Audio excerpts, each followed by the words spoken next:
I don't want any part of this. Stay back or I'll yell for help.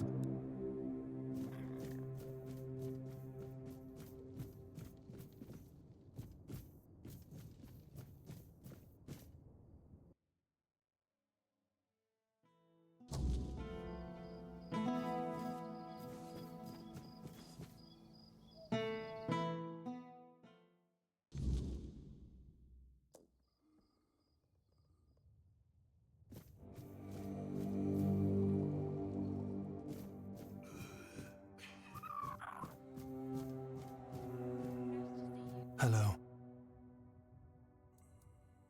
It may not look like it at night, but things change with the daylight. Physically as well. My body becomes unsettling. My memory fades. During the day, I am absent. It's as though my soul leaves my body to wander far away. It becomes less of a body and more of a spirit. It's hard to describe. You'd better see it for yourself. It happens every morning. All I know is that life continues around me, but it's like I'm enveloped in a dense fog, unable to see any colors. It feels as though there's a hidden compartment inside me where, during the day, all my thoughts and feelings accumulate without my knowledge. They churn within me, and when night falls, they pour out all at once and overwhelm me. It is. Living this way is unbearable. I was on my way back to Connacht. I thought I'd make it before dark, but the rain was so heavy I could barely see the road ahead of me. As night fell, so did the weirdness. The rain never let up. I kept trying to light the protective fire, but to no avail. I felt completely helpless and desperate. That's when she appeared. Melancholy. She had an otherworldly look. Her head seemed to merge with the rain clouds. She approached me, and suddenly I felt terrible pain, as though my soul was being torn away. I shut my eyes. When I opened them again, she had vanished. The pain was gone. I was left alone in the rainy night.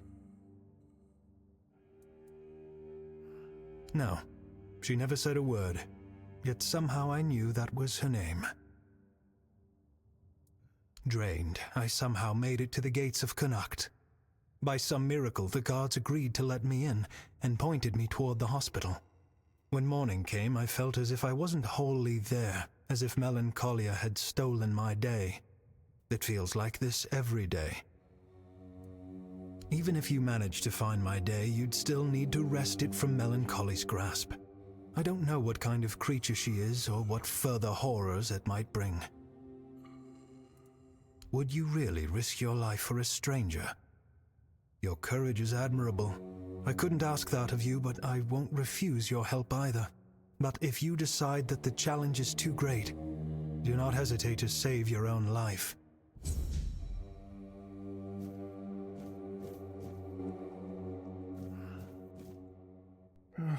Leave me alone. Just leave me alone.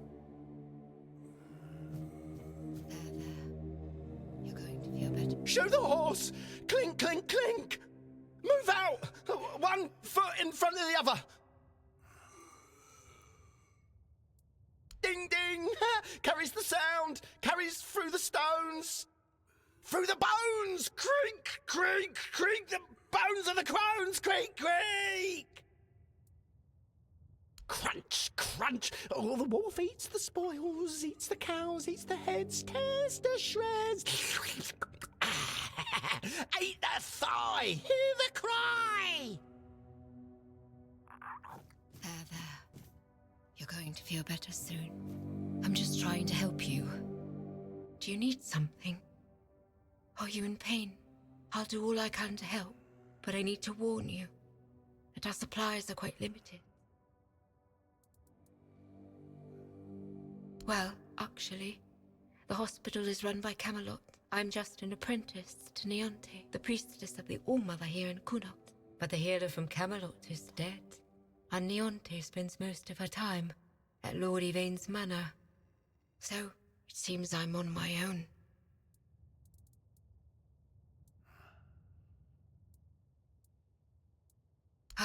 She thinks I have everything well in hand, as if she doesn't notice it, all falling apart.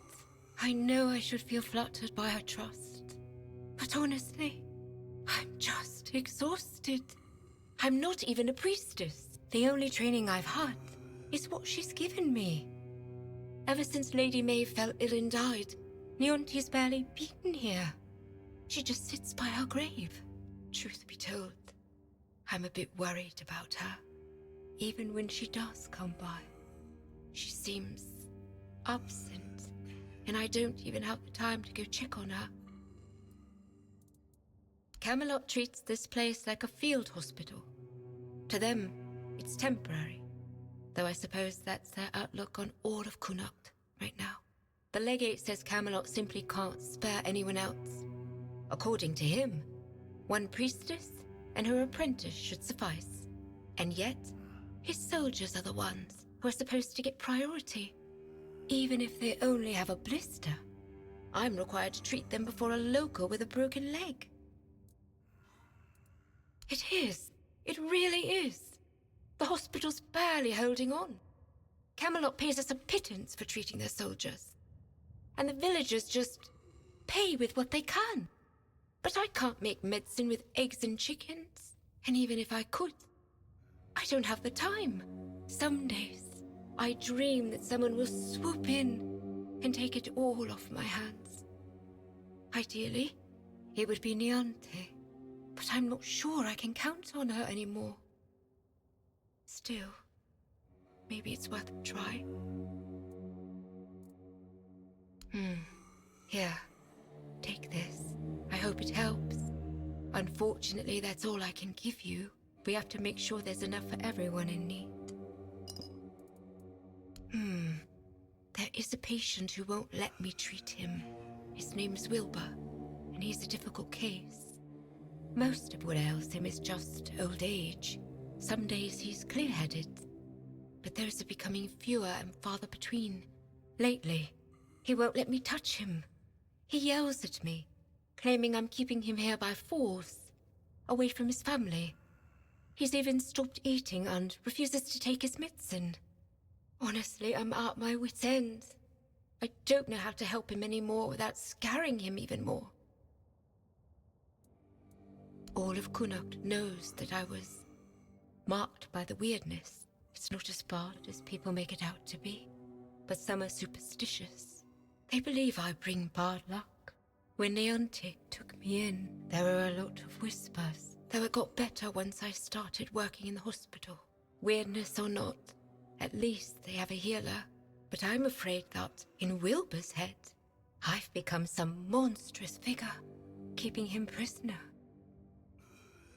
You can try, if you'd like. Maybe he'll trust you more than he trusts me. Just, please, be gentle with him. He's been through enough already.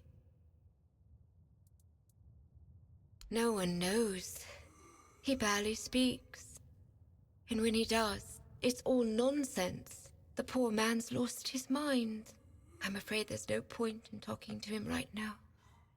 Besides, he needs rest. You should speak to Legate Denham. All I know is they sent him somewhere. And when he came back, he was like this. If I had to guess, I'd say it's the effects of the weirdness. He's a seasoned soldier. I'm sure he's seen plenty in his life. I doubt anything could scare him enough to drive him mad. The other soldiers said he was acting completely normal before, so it's not some long-standing illness of the mind, unless he hid it very well. But I've seen similar cases in people who spend a few nights, or even one, beyond the Menhir's reach.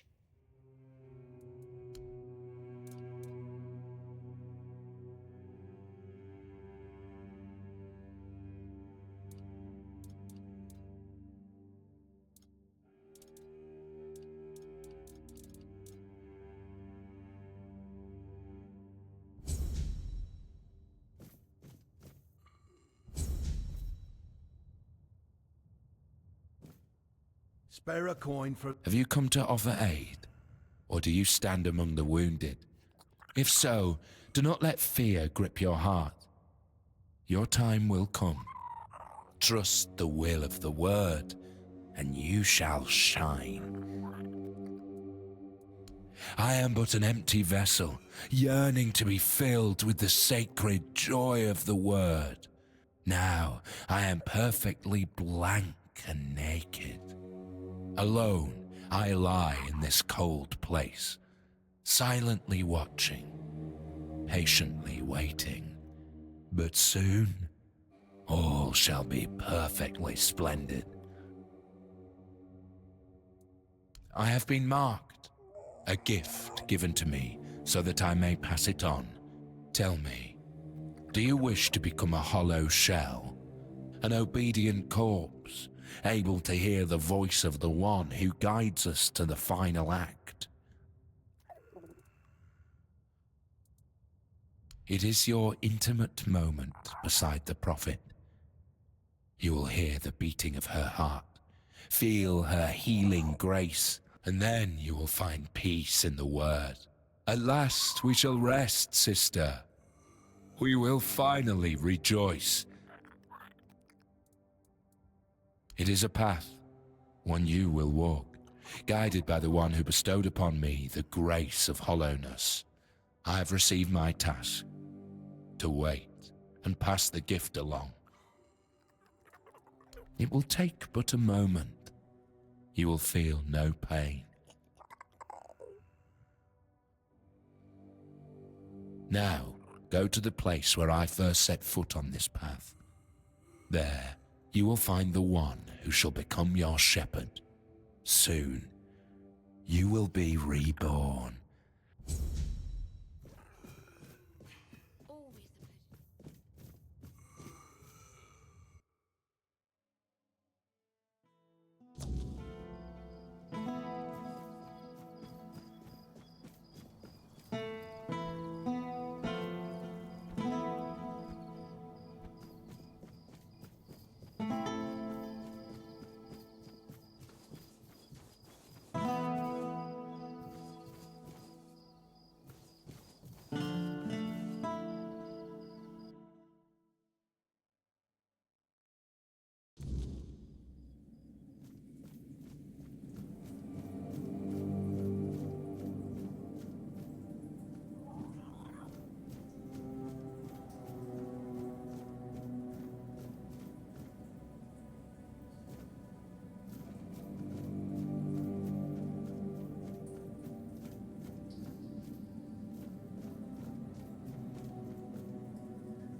You're here. Let me look at you.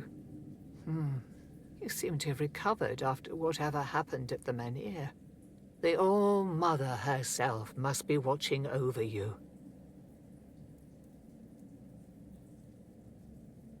Whatever the All-Mother wanted you to see is between you and her. I can only accept and work with the outcome. Besides, I'm more concerned with the impact your little spectacle had on the sentiments in the village. You've given people hope. Only time will tell if that was misguided or what the consequences will be if it proves true. The hospital will manage without me for a little while longer. Ailey is more capable than she realizes. There is more than one way to spread the All-Mother's grace. Why shouldn't a priestess take part in leading the people she serves? Lord Yvain is in a precarious situation. He needs all the support he can get, and supporting him in this endeavor only benefits the residents of Kunalt. Besides, my apprentice Ailey is very talented and can handle all the matters that require a more hands-on approach perfectly well. Here lies Lady Maeve, wife of Lord Yvain Tarion, my dearest friend. The one I couldn't help. I'm wondering the same. I thought I'd find solace or perhaps even grief, but all I feel is numbness. All Mother guide you.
If I just stay put, everything will be just fine.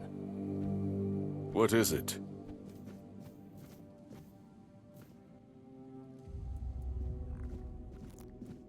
I know. I already asked Ansem to tell her to wait. But Morag's a stubborn one. Honestly, what does she expect me to do? I'm not about to argue the legate over one inn. Not when there are far more pressing matters at hand. I don't doubt that. Kunart is in a precarious position. I wouldn't be surprised if Denholm shuts the inn down out of fear of rebellion. And I'm hardly in a position to challenge his decision. We all have to endure these inconveniences a little longer.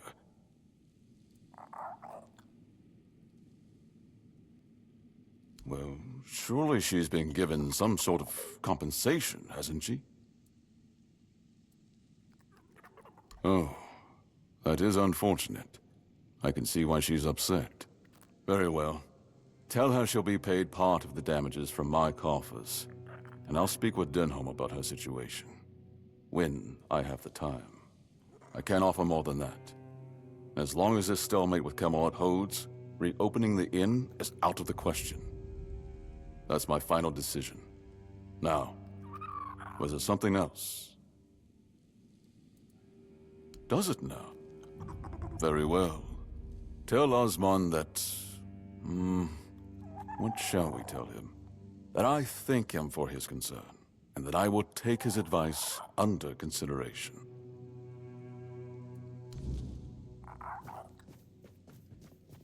Stay quiet. Stay safe. You don't need to do that.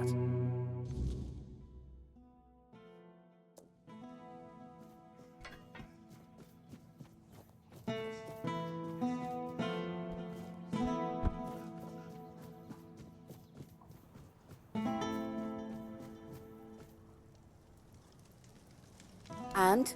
What did he say? But the inn stays closed? Figures. So now instead of standing around here, I'll be stuck at home, hoping those thugs from Camelot will graciously pay what they owe me. I'd say it's better than nothing, but honestly, it's barely that. Eh? Should have known better than to count on that good-for-nothing lordling. Thank you, stranger. I'm glad at least someone here still cares about the common folk.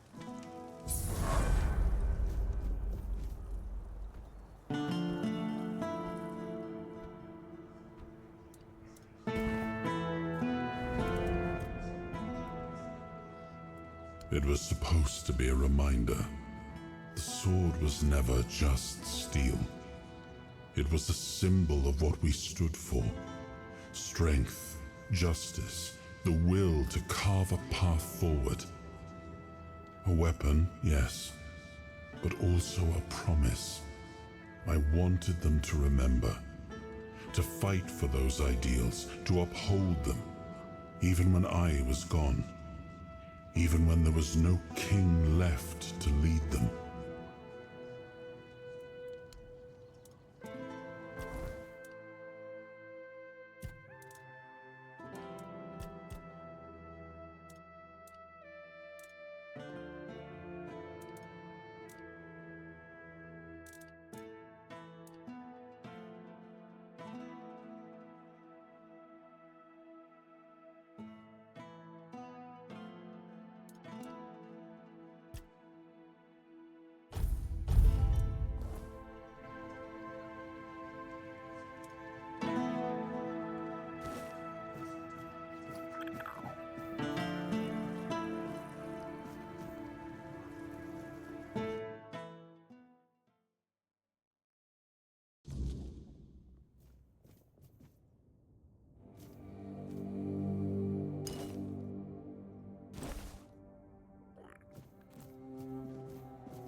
Hey!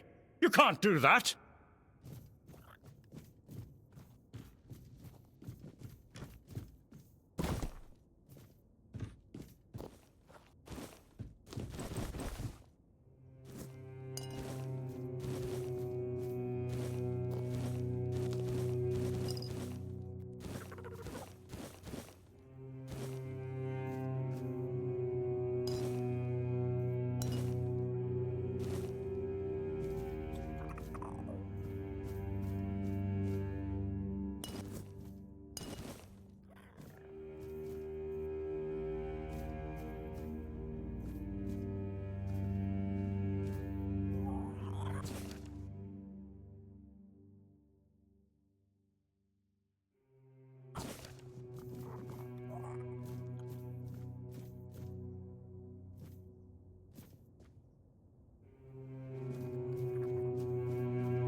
Spare a coin for the... I didn't mean to be a bother.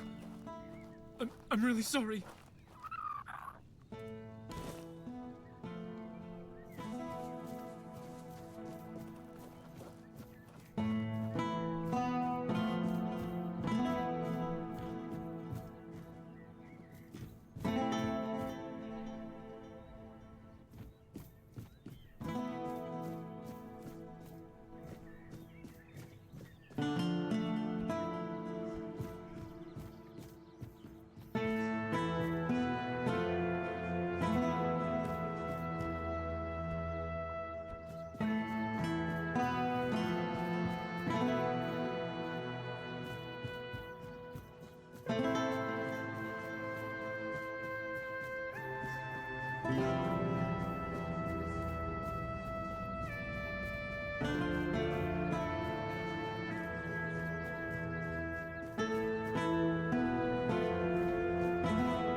This is my shield. But there's no part of my soul inside. We need to look somewhere else. But I can feel the missing part. Close. Maybe it's the men here. Maybe it needs something from us.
Oh, hello there. Hello there. Looking for solid, affordable gear? You've come to the right place. Ah, but where are my manners? I'm Alwyn, and you, my dear stranger, look like you're in dire need of a resupply. Well, the men here doesn't seem to be on the verge of dying anymore, and with the Camelosians around, business is booming. The longer they stick around with nothing to spend their coin on but our stalls, the better for us. It's a bit of a shame I'll have to delay visiting my brother at the Horns of the South, but he'll understand. He always says he can't leave his stall for even a single day.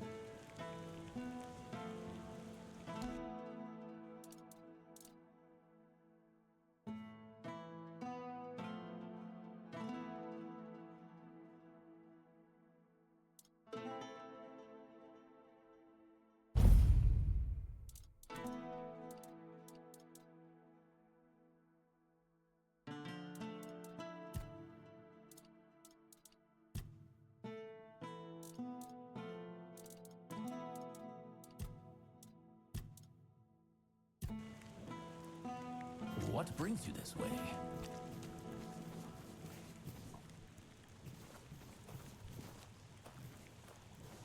Hello. Coming back to me, I see. Oh? How did it go? Did he read it? What did he say?